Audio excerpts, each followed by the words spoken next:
Shalom, selamat malam Bapak Ibu Saudara yang terkasih dalam Tuhan. Ucap syukur pada Tuhan malam hari ini, Rabu 20 Januari tahun 2021. Kita dipertemukan kembali dalam ibadah doa yang pastinya kita senantiasa tidak jemu-jemu, tidak lelah untuk memanjatkan setiap doa, permohonan, pergumulan kita kepada Tuhan. Memasuki tahun 2021 ini baru minggu ketiga. Banyak hal yang tak terduga-duga sudah terjadi di negeri ini. Namun kita semua percaya dan yakin bahwa kasih Tuhan, penyertaan Tuhan juga tidak terduga-duga dalam hidup kita. Dia senantiasa setia mendampingi kita dan ada dalam hidup kita. Maka dari itu tidak ada alasan untuk kita untuk tidak mengucap syukur dan bersukacita. Mari Bapak Ibu Saudara, kita awali ibadah doa kita pada malam hari ini dengan memuji nama Tuhan, mengucapkan rasa syukur kita. Satu pujian tak dapat aku duga akan kita pujikan bersama-sama.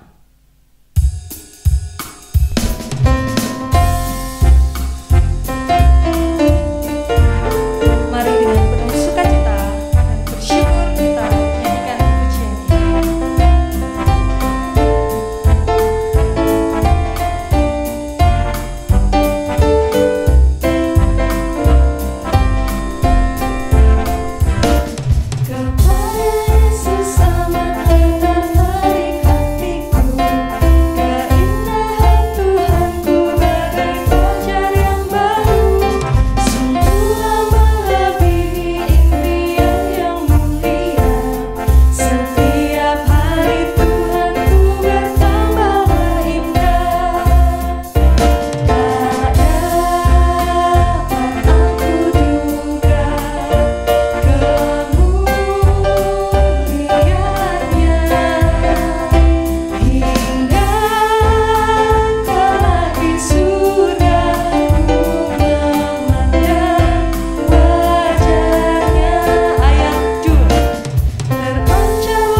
ini.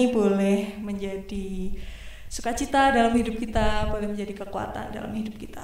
Mari kita awali ibadah kita dengan berdoa. Mari kita tunduk kepala.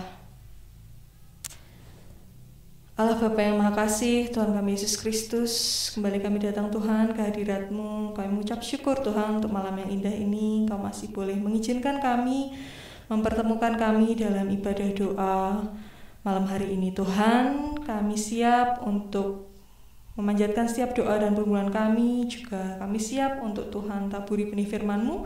Kiranya Engkau sendiri Tuhan yang akan membuat hati kami menjadi tanah yang subur sehingga boleh ditanami dan boleh bertumbuh, bahkan boleh berbuah dan menjadi berkat bagi sesama kami. Kami serahkan Tuhan ibadah doa kami dalam tangan-Mu yang penuh kuasa. Di dalam nama Tuhan kami Yesus Kristus kami sudah berdoa dan bersyukur. Haleluya, puji Tuhan.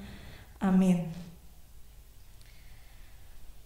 Ya, seperti yang saya katakan di awal tadi, bahwa awal tahun ini menjadi awal tahun yang bisa dikatakan tidak mudah. Tapi kita yakin semuanya bisa kita lewati karena Tuhan adalah segalanya bagi hidup kita. Tuhan yang bisa membuat kita kuat, hanya Tuhan yang bisa membuat kita mampu menjalani semuanya. Karena Tuhan jauh dari segala yang kita punya, Tuhanlah segalanya.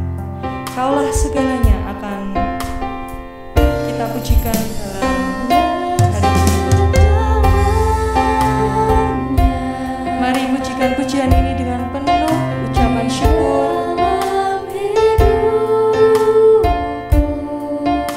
Dengan segenap hati kita nyatakan bahwa Tuhanlah segalanya dalam hidup kita.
Salam, selamat malam.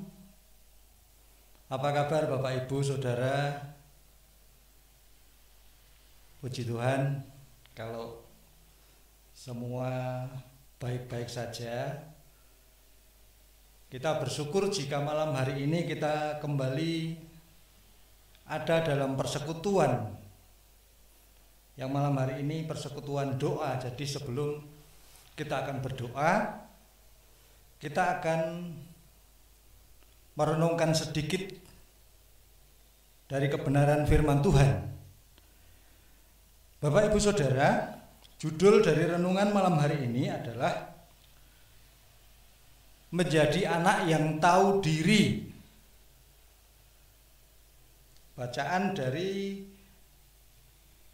surat Petrus yang pertama, pasal yang pertama,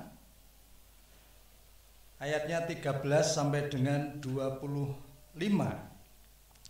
1 Petrus 1 ayat 13 sampai dengan 25.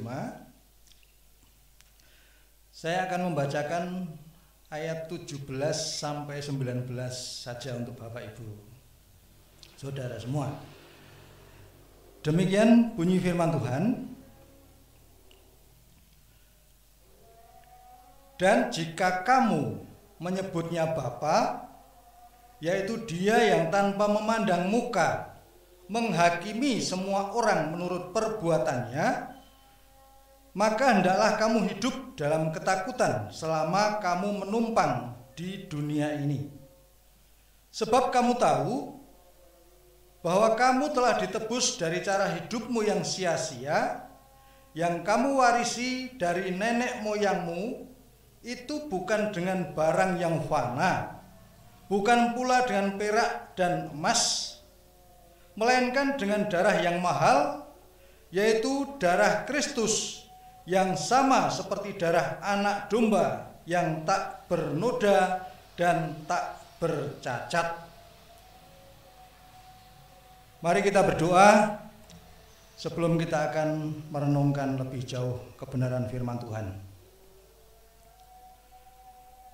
Bapa, kami bersyukur jika malam hari ini Tuhan mempersekutukan kami dalam kebaktian doa, sekalipun masih dalam keterbatasan oleh karena situasi yang masih belum memungkinkan kami bisa bertatap muka. Tetapi biarlah Roh Kudus yang akan mengikat kami dalam kebersamaan yang erat oleh kasih Kristus, sehingga kebaktian doa malam hari ini boleh kami ikuti, boleh menjadi berkat bagi kami sekalian. Berkati segenap jemaat-Mu yang mengikuti ibadah doa malam hari ini. Kiranya Roh Kudus yang akan berkarya di setiap pribadi, di setiap rumah yang mengundang Tuhan untuk hadir. Kiranya Tuhan berkenan mencurahkan berkat-Mu.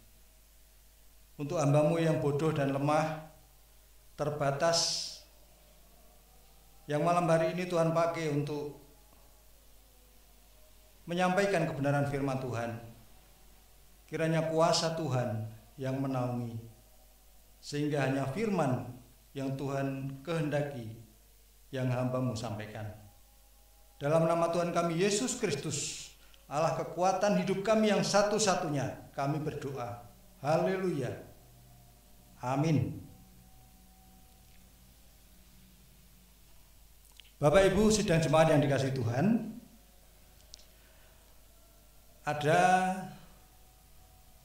satu gambaran atau ada satu contoh, yaitu ada dua orang yang melakukan transaksi yang dalam hal ini adalah adopsi anak. Jadi ada seorang bernama Pak Johan. Kebetulan Pak Johan itu sudah sekian lama menikah, berkeluarga, tetapi belum dikaruniai anak. Nah, ada keluarga lain yaitu keluarga Pak Parlan namanya,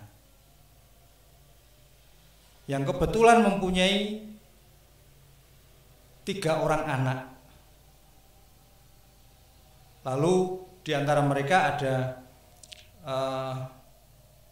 ada rembuk Pak Johan menginginkan salah seorang anak bungsu dari Pak Parlan untuk diadopsi. Dan Pak Parlan mengizinkan anak itu diadopsi oleh Pak Johan. Lalu mereka bersepakat dan anak bungsu Pak Parlan itu pun diberikan kepada Pak Johan menjadi anaknya Pak Johan. Lalu mereka mencatatkannya di notaris, sehingga status anak yang dulunya anak Pak Parlan sekarang sudah menjadi anak Pak Johan, sekaligus dengan kekuatan hukum yang mengikat dan tetap. Nah, Bapak Ibu Saudara, kita akan mengingat tentang tema bulan ini. Dari ayat tema saya akan kembali menyampaikan untuk kita dengar bersama. Tetapi semua orang yang menerima Tuhan Yesus, diberinya kuasa supaya menjadi anak-anak Allah, yaitu mereka yang percaya dalam namanya. Jadi ketika kita percaya kepada Tuhan Yesus, maka kita diberi kuasa oleh Tuhan, oleh Allah Bapa, menjadi anak-anak Allah. Lalu bagaimana tentang status kita? Seperti gambaran yang di depan saya sampaikan, bahwa untuk menetapkan seorang anak menjadi anak yang sah sekaligus berkekuatan hukum, kalau itu anak adopsi, itu dengan dicatatkan di notaris. Nah, ada dua garis besar, dua hal yang akan kita bersama-sama pelajari malam hari ini. Yang pertama, kebenaran yang pertama, pandai-pandailah bersyukur. Bapak Ibu Saudara, kita bersyukur karena kita sudah diangkat oleh Tuhan menjadi anak-anak Allah, menjadi anak-anaknya. Sekaligus kita sudah diresmikan, dimeteraikan menjadi pewaris dari kerajaan Allah, kerajaan surga. Buktinya apa? Kita akan kembali membaca di ayat 18 dan 19 dari 1 Petrus 1. Sebab kamu tahu bahwa kamu telah ditebus dari cara hidupmu yang sia-sia, yang kamu warisi dari nenek moyangmu.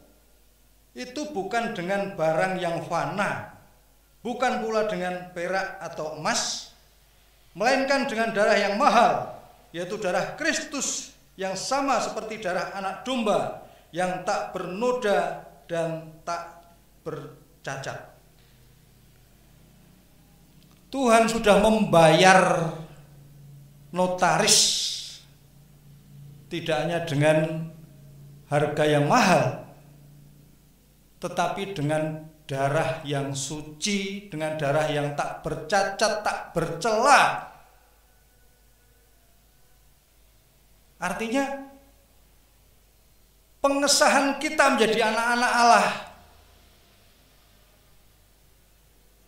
dengan darah yang sangat-sangat mahal, dengan harga yang sangat-sangat mahal, yaitu darah Kristus. Kebenaran pertama, pandai-pandailah bersyukur. Sekarang kalau kita mau berkaca, kalau ada seorang pejabat mau mengadopsi anak, mencari anak, pantaskah kita menjadi anak pejabat? Apalagi anak seorang presiden misalnya. tidak pantas sama sekali.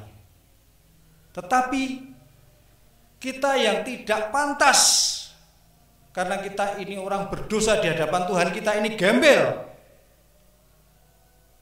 Tuhan mengadopsi, Tuhan mengangkat kita yang gembel ini menjadi anak-anaknya dan mensahkannya dengan harga yang sangat mahal. Dengan darah yang sudah membasuh kegembelan kita, dosa-dosa kita sehingga menjadi suci.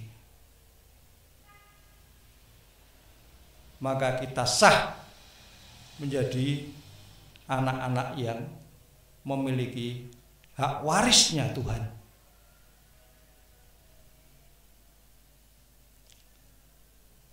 Dari surat 1 Yohanes 3 ayat 1, demikian bunyi ayat ini.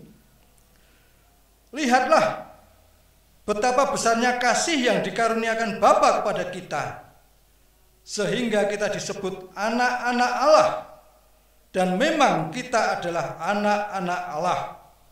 Karena itu dunia tidak mengenal kita, sebab dunia tidak mengenal Dia. Lihatlah betapa besarnya kasih yang dikaruniakan Bapa kepada kita. Coba lihat, coba renungkan kembali betapa besarnya Tuhan membayar kita yang anak gembel dan kita yang gembel, dipilih dan diangkat oleh Tuhan menjadi anak-anaknya. Kadang banyak orang Kristen masih menganggap kecil, masih menganggap biasa-biasa saja, bahkan masih cuek dengan pengorbanan Kristus untuk menebus dosa-dosa kita. Itu sebagai sebuah kebenaran yang sudah menjadi hafalan kita, sehingga tidak ada apa-apanya, tidak ada rasanya dalam hati kita, dalam hidup kita. Kita tidak merasakan betapa besarnya kasih Tuhan, sehingga kita yang tidak pantas itu diangkat menjadi anak-anaknya. Yang kedua, hiduplah sebagai anak-anak yang taat. Kebenaran yang kedua, hiduplah sebagai anak-anak yang taat. 1 Petrus 1 ayat 14. Hiduplah sebagai anak-anak yang taat dan jangan turuti hawa nafsu yang menguasai kamu pada waktu kebodohanmu. Bapak Ibu Saudara, semua orang bisa terjebak dalam kebodohan, atau semua orang bisa melakukan kebodohan. Kalau dalam istilah olahraga, semua atlet bisa melakukan blunder atau melakukan sebuah kesalahan fatal. Nah, dari Efesus 4 ayat 17 sampai 19 dikatakan seperti ini. Sebab itu kukatakan dan kutegaskan ini kepadamu di dalam Tuhan. Jangan hidup lagi sama seperti orang-orang yang tak mengenal Allah, dengan pikirannya yang sia-sia dan pengertiannya yang gelap, jauh dari hidup persekutuan dengan Allah, karena kebodohan yang ada di dalam mereka dan karena kedegilan hati mereka. Karena pikirannya yang sia-sia, pengertiannya yang gelap, jauh dari hidup persekutuan dengan Allah, maka kebodohan akan sangat mudah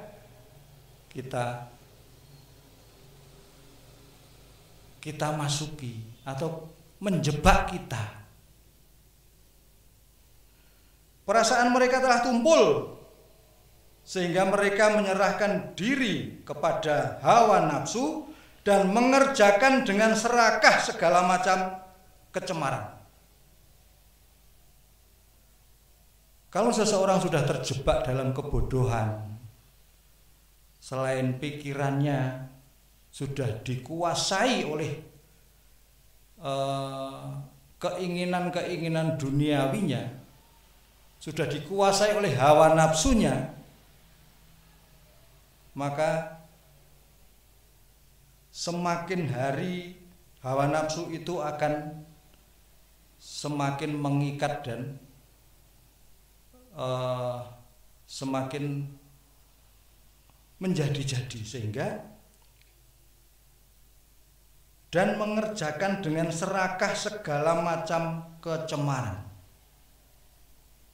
Mengerjakan berbagai kecemaran, bahkan dikatakan di sini dengan serakah, dengan semangat, dengan luar biasa senangnya.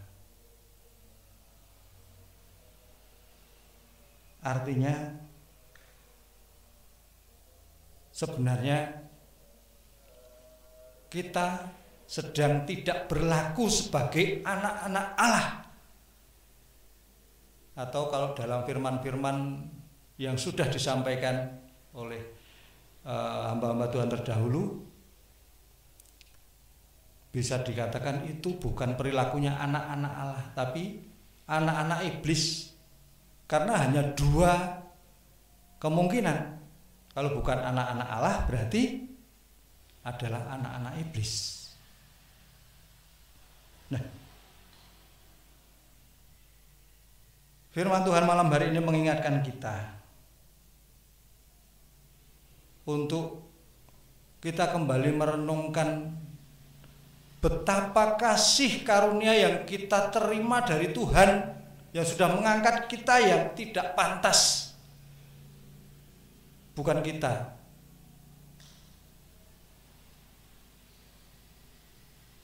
Yang pantas, bukan kita yang punya sesuatu untuk memikat Tuhan sehingga Tuhan memilih kita, tetapi semata-mata karena Tuhan mengasihi kita. Walaupun sebenarnya bukan Tuhan yang butuh, sehingga kita bisa jual mahal, tapi kitalah yang butuh.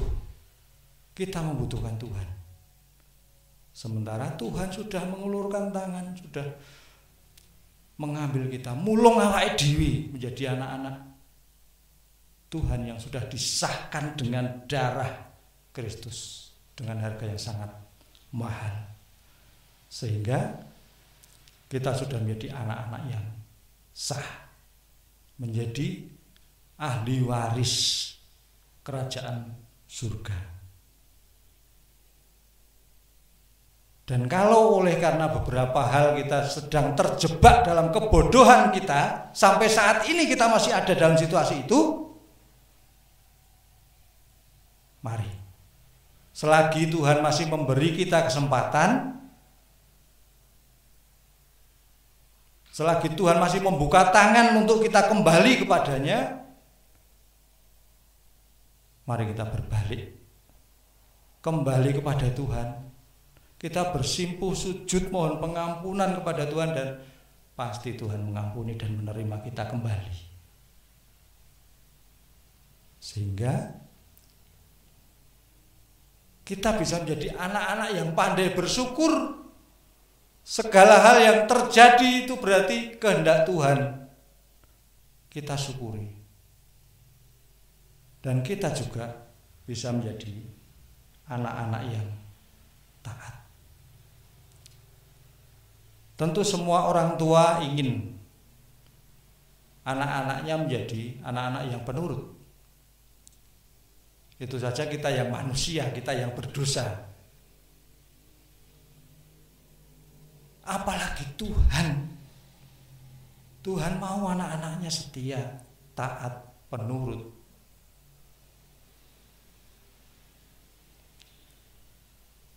Amin.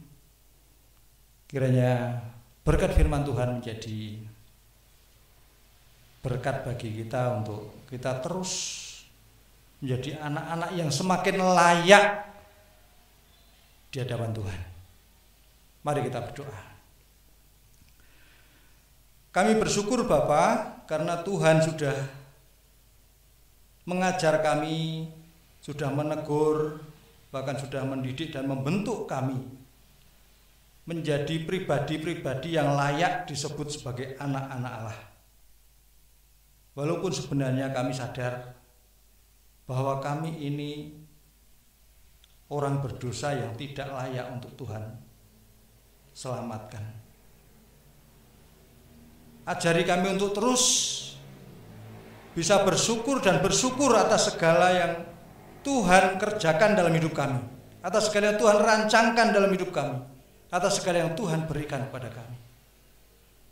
Dan ajari kami untuk menjadi anak-anak yang terus turut dengan kehendak dan perintah Tuhan. Ampuni hamba-Mu ya Tuhan, jika dalam penyampaian renungan malam ini ada hal-hal yang tidak berkenan pada Tuhan, atau bahkan melenceng dari kebenaran, kiranya Roh Kudus yang akan menyempurnakan sehingga menjadi berkat bagi kami sekalian. Terima kasih Bapa, dalam nama Tuhan kami Yesus Kristus, Allah sumber hidup kami, kekuatan kami. Kami berdoa, haleluya, amin. Terima kasih, selamat malam, Tuhan Yesus memberkati.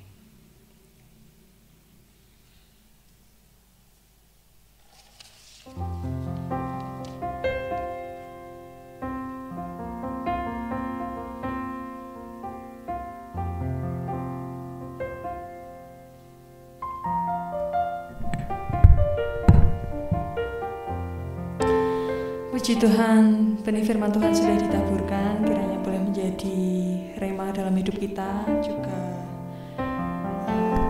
menolong kita untuk menyampaikan setiap doa dan pergumulan kita. Tiba waktunya kita akan menyampaikan setiap pokok-pokok doa kita. Satu pujian akan menolong kita untuk mengantar doa-doa kita. Janjimu seperti fajar.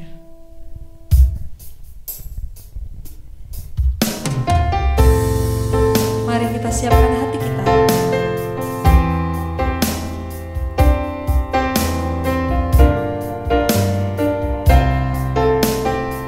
Mari kita imani janji-janji Tuhan.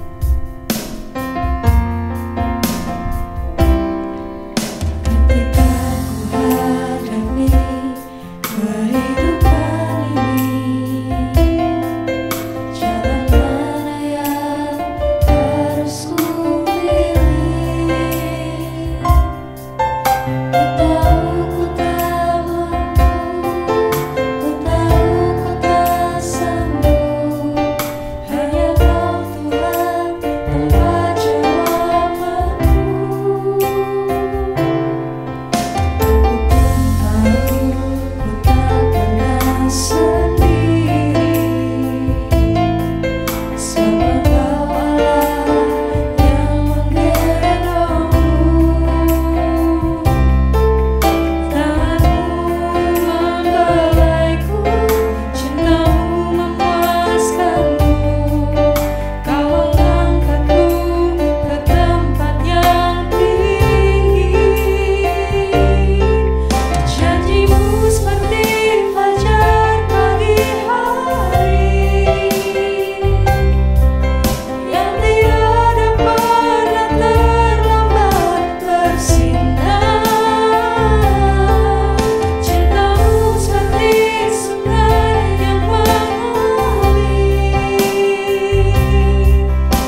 lupa kita senantiasa berdoa supaya kita boleh kuat menghadapi setiap persoalan yang boleh Tuhan izinkan terjadi dalam hidup kita. Setelah Bapak Ibu Saudara selesai berdoa, silakan ditutup di tempat masing-masing. Selamat berdoa, selamat mengucap syukur, mohon ampun. Tuhan Yesus memberkati.